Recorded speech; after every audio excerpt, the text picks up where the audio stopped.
10 ఏళ్ళు పదవిలో ఉన్న వ్యక్తి ముఖ్యమంత్రిగా పనిచేసి, కేంద్ర మంత్రిగా పనిచేసి, రాష్ట్ర మంత్రిగా పనిచేసి, ఎంపీగా పనిచేసి, ఎమ్మెల్యేగా పనిచేసి 40 సంవత్సరాలు ప్రజా జీవితంలో ఉన్న వ్యక్తి ఎంత అక్కసు వెళ్ళగలుగుతున్నాడో, ఏ రకంగా మాట్లాడుతున్నారో మీరు ఆలోచన చేయండి.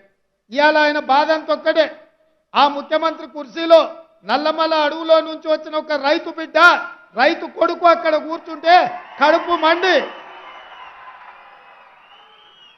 నా కన్న కొడుకు అక్కడ కూర్చుంటాడని ఆ సచివాలయం ఉన్నదాన్ని కూలగొట్టి కడితే ఇది పోయి ఆయన వాస్తు కోసం అని కూలగొట్టిండు, కట్టిండు, బాగానే ఉంది. ఎవరికి వాస్తు అక్కడికి వచ్చిందే? అది మనకు అక్కడికి వచ్చింది, మీకు అక్కడికి వచ్చింది, నాకు అక్కడికి వచ్చింది, మా ఎంకన్నకు మా పొన్నం ప్రభాకర్కి అక్కడికి వచ్చింది. దశ దిశ అని 2 ఉంటాయి. దశ బాగుంటే దిశతో పని లేదు. నీ దశ గుడిసేటది కాబట్టే నువ్వు పోయి ఫామ్ హౌస్లో పడ్డావు. అయినా ఇప్పటికన్నా అర్థం చేసుకో. ప్రజలు నీ నుంచి ఏం ఆశించిండ్రు? ప్రజలకు నువ్వేం ద్రోహం చేసినావు? ఇవాళ ప్రజలు ఏం మార్పు కోరుకున్నారు? ఇవాళ నిరుద్యోగ యువకులు వాళ్ళ జీవితాలతో మార్పుతో పాటు తెలంగాణ రాష్ట్రంలో పాలకుల మార్పు జరగాలని ఇవాళ ప్రజా ప్రభుత్వాన్ని ఇచ్చిండ్రు.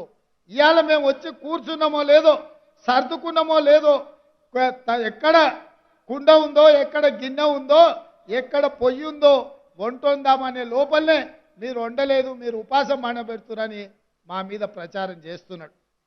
నేను ఒక్కటే మీకు చెప్పదలుచుకున్నా, 3650 రోజులు అధికారంలో ఉన్నాయన నువ్వు వీళ్ళకి ఎందుకు ఉద్యోగ నియామకాలు ఇవ్వలేదు? 70 రోజుల్లో మేము ఇచ్చినాం కదా. 70 రోజుల్లో దాదాపుగా మేము 25,000 ఉద్యోగాలు ఇవాళ భర్తీ చేసినాం. స్టాఫ్ నర్సులు కావచ్చు, సింగరేణి కార్మికులు కావచ్చు, పోలీసులు కావచ్చు, ఇవాళ గురుకుల టీచర్లు కావచ్చు, దాదాపుగా 25,000 ఉద్యోగాలు మేము వచ్చిన 70 రోజుల్లోనే నియామకాలు చేపట్టినాం. ఇవి మీ కళ్ళకు కనిపిస్తలేవా అని నేను వారిని అడుగుతున్నా.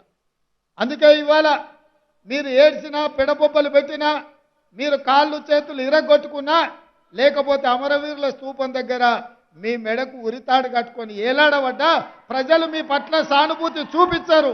ఎందుకంటే ఈ రాష్ట్రాన్ని కొల్లగొట్టిందే మీరు, ఈ రాష్ట్రాన్ని దోసుకున్నదే మీరు.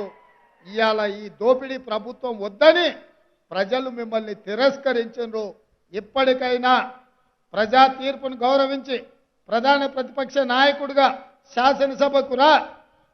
ఈ నియామకాలకు ఉద్యోగ అవకాశాలు వచ్చిన ఈ విద్యార్థులను అభినందించు, ఈ గురుకుల పాఠశాల ఉపాధ్యాయులను అభినందించు. ఎందుకంటే భవిష్యత్ తరాలను తయారు చేసి ఈ దేశ సంపదను సృష్టించేదే ఈ ఉపాధ్యాయులు. గత ప్రభుత్వం విద్య మీద ఖర్చు పెట్టింది 6%. మా ప్రభుత్వం దాన్ని 10 నుంచి 12% పెంచి ఈ గురుకుల పాఠశాలలను బలోపేతం చేసి ఎస్సీ, ఎస్టీ, మైనారిటీ, ఓబీసీ విద్యార్థులకు ఉద్యోగ ఉపాధి అవకాశాలు కల్పించేటట్టు ఈరోజు వసతులను పెంచుతాం.